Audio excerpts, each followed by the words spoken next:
everybody and welcome back to On Point HQ and a video I've been quite frankly dreading to make. Now I knew I was going to make this video at some point. I think most people that have sort of World War II themed or orientated channels approach this subject at some point or another.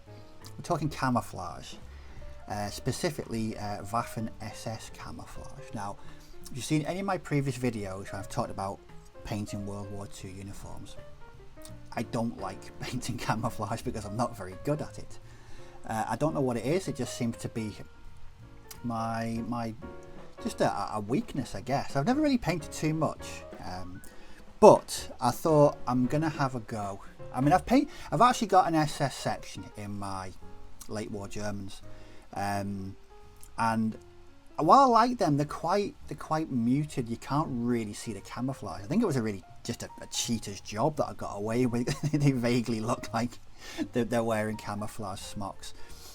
So what I thought I'd do is I'm gonna try it. Now I could have done this off camera, and if it goes badly, just never release the video. But I'm thinking that's the coward's way out. I want to have a go and let everyone see my potential abject failure. Anyway, enough prattling on. What am I doing? So I'm looking at what I don't want is 100% authentic, historically accurate camouflage. Not at this scale, not 28mm. I've got better things to do with my time than ensure that these are 100% historically accurate. What I want is a tabletop representation. So from 3 feet away, people can say, "Oh, look, they're camouflaged. They they're wearing SS camouflage smocks," which would be great for me. So what I'm going to do is, like I said, I won't be painting live on camera. That's not something I do very often. What I'm going to do is just tell you what I'm going to do, go away, and then we'll look at it stage by stage. So how have I started? Right, let's just get this webcam close. So this is the dude I'm going to be painting. Bog standard SS Trooper, not a single iota of kit bashing on this chap, straight out of the box. Bit of a rarity for me, but there we go. So what I've done is I have he's been primed and he's got his first base coat of the smock down. So what I've used for the smock is Games Workshop's Baneblade Brown. I like the colour and the coverage. I don't often use Citadel paints, but I like that. I used that as a base on my previous SS, and it went down quite well. This is where it's going to get different though. I'm going to use different paints. So what I'm going to be using are these.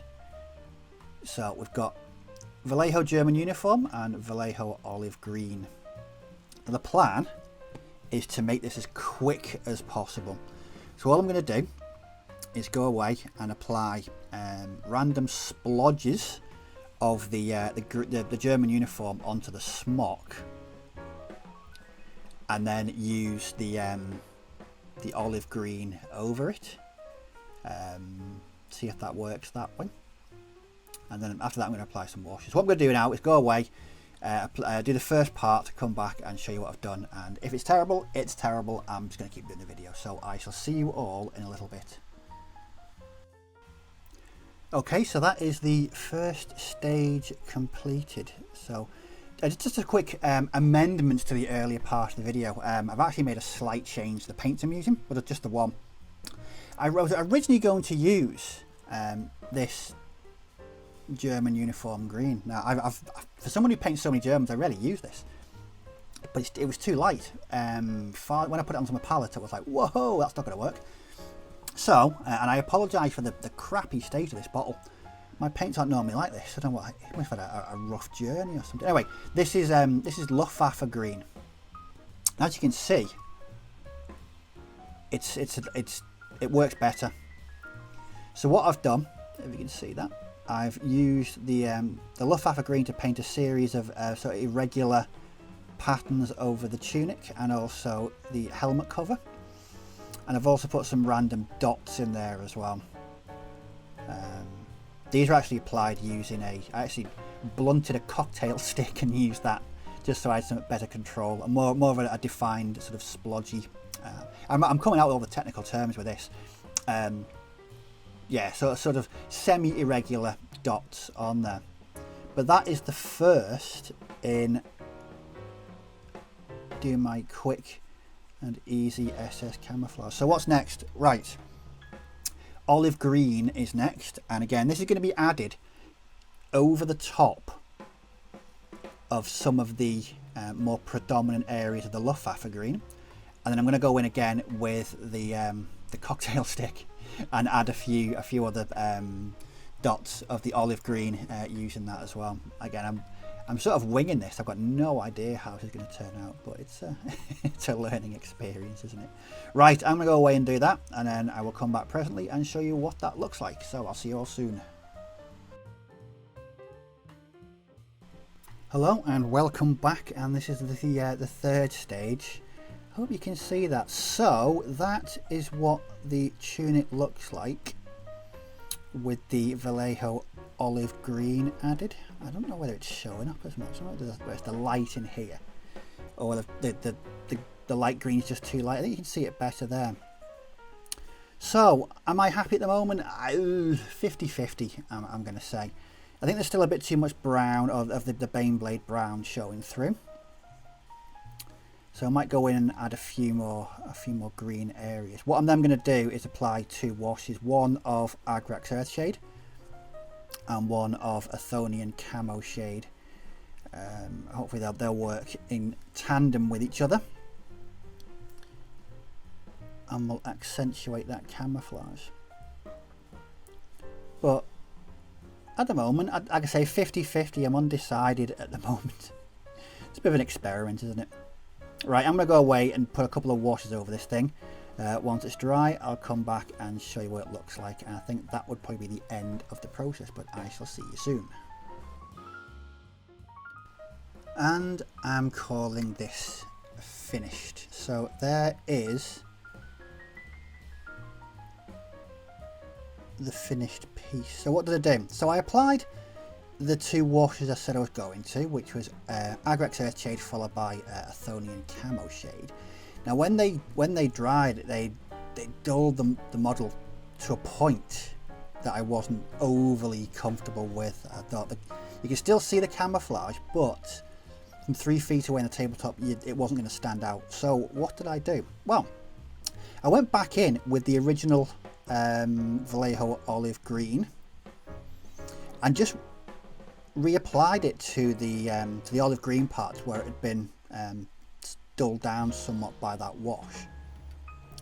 What I then did was added dark flesh, Vallejo dark flesh, just a sort of 50-50 mix of dark flesh and Vallejo olive green, and then just went in and not all over the model but just in little patches. As you can see, I did little bits of that lighter colour just to, I don't know, it just seemed the right thing to do, just to give it a sort of brightness to it. I looked at some source material, some reference material before doing it, and yeah, it was on there. There were lighter colours on them. So what do you think? I mean, it's not accurate by any stretch of the imagination at all, but from 3 feet away, imagine when the rest of it's painted up. I don't know. I think it could do a job. But that's I'm going to leave it at that, and then I might paint the rest of the miniature just to see. I think adding or painting the rest of it would probably set the smock off a bit more. But there we have it. My adventures in painting SSP.camouflage. If you've got any questions or any suggestions, in fact that'd be the best. If you've got any suggestions how I could make this better, please leave them down below, and I'll certainly respond to them. It's a learning curve, but I want to get better at this. I really do. I hope you enjoyed the video. You found it somewhat entertaining. Me visiting an area of painting I'm not exactly keen on, but I hope you'll find it interesting anyway. Also in the description below, there's a link to our Facebook group, so feel free to womble along there and come and join us on Facebook. But as always, thanks for watching. Do take care, may your dice roll well, and I'll catch you all in the next video. So bye bye for now.